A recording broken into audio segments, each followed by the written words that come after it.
ఆయనో పెద్ద అధికారి. ముఖ్యమైన శాఖల్లో కీలక బాధ్యతలు నిర్వర్తించారు. చెయ్యి తడిపితే ఎంత పెద్ద పనైనా ఇట్టే చేసేస్తారు. ఇలా 30 ఏళ్ల సర్వీసులో ఏకంగా 500 కోట్ల అక్రమాస్తులు పోగేశాడు. పనిచేసిన ప్రతి చోట లంచాలు డిమాండ్ చేస్తున్న ఆయనపై అవినీతి నిరోధక శాఖకు ఫిర్యాదులు వెల్లువెత్తాయి. రంగంలోకి దిగిన అధికారులు ముప్పేట దాడులు చేశారు. గుట్టలు గుట్టలుగా బయటపడిన అవినీతి భాండాగారాన్ని చూసి అవాక్కయ్యారు. కట్ చేస్తే నిన్నటి వరకు కోట్లాధిపతిగా రాజభోగాలు అనుభవించిన ఆయన నేడు కటకటాల పాలయ్యాడు.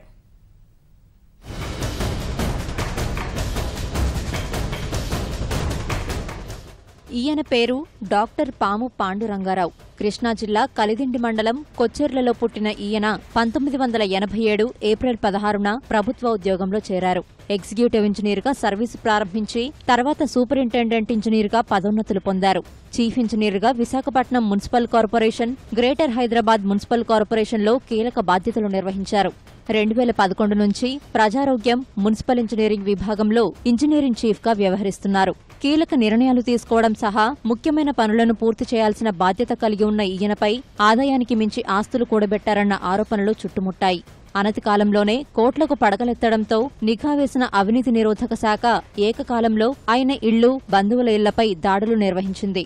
విశాఖపట్నం, హైదరాబాద్, విజయవాడతో పాటు గతంలో పనిచేసిన 14 ప్రదేశాల్లో విస్తృత సోదాలు జరిపింది. ప్రస్తుతం ఉంటున్న గుంటూరు జిల్లా తాడేపల్లిలోని ఇంట్లో తనిఖీ చేసిన అధికారులు అక్రమాస్తులను చూసి అవాక్కయ్యారు.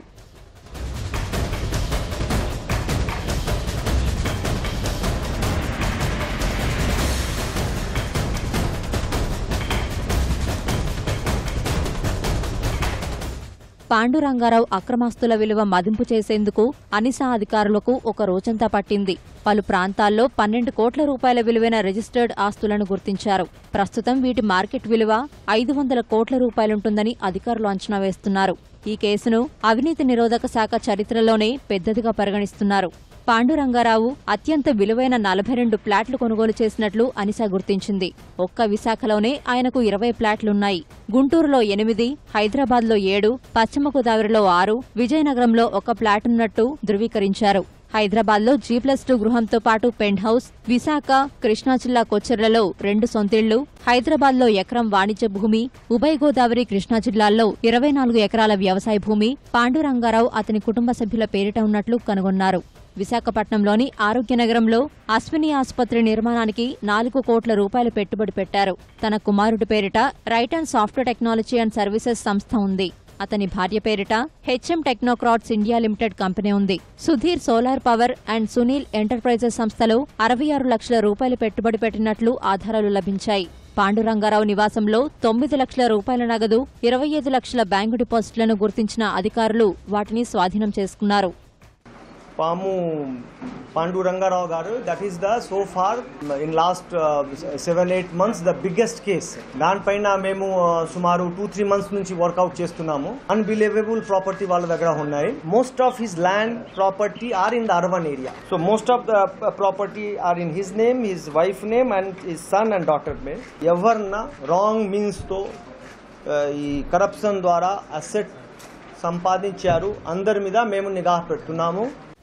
సోదాల్లో బయటపడ్డ బంగారం, ఆభరణాలు పేర్చగా పాండురంగారావు ఇల్లు బంగారం దుకాణాన్ని తలపించింది. పసిడి బిస్కెట్లు, నాణేలు, స్వర్ణ వజ్రాభరణాలు సుమారు కిలోకి పైగా బయటపడ్డాయి. మరో 9 కేజీల వెండి వస్తువులు లభించాయి.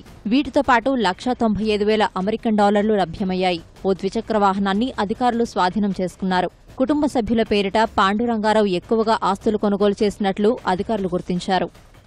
ఆదాయానికి మించి ఆస్తులు కలిగి ఉన్నాడని చెప్పిన ఆరోపణపై మనకు పలు ఆధారాలు ఉన్నాయి. ప్రైమా ఫేసి కేసు ఉంది. అతను అరెస్ట్ చేసి స్పెషల్ జడ్జి ఏసీబీ కోర్టులో పెట్టడం జరుగుతుంది. పాండురంగారావు బంధువుల ఇళ్లపైన అధికారులు దాడులు చేసి పెద్ద ఎత్తున ఆస్తులు స్వాధీనం చేసుకున్నారు. పశ్చిమ గోదావరి జిల్లా జంగారెడ్డిగూడెంలో ఆయన బావుమర్ది కృష్ణమూర్తి ఇంటిలో తనిఖీలు చేసిన అధికారులు 2 కోట్లు విలువ చేసే 22 డాక్యుమెంట్లు, ఇంటి దస్త్రాలు, జంగారెడ్డిగూడెంలో 2 బ్యాంకు లాకర్లు ఉన్నట్లు గుర్తించారు. వీటిని తెరిస్తే మరిన్ని ఆస్తులు బయటపడవచ్చని అధికారులు చెబుతున్నారు.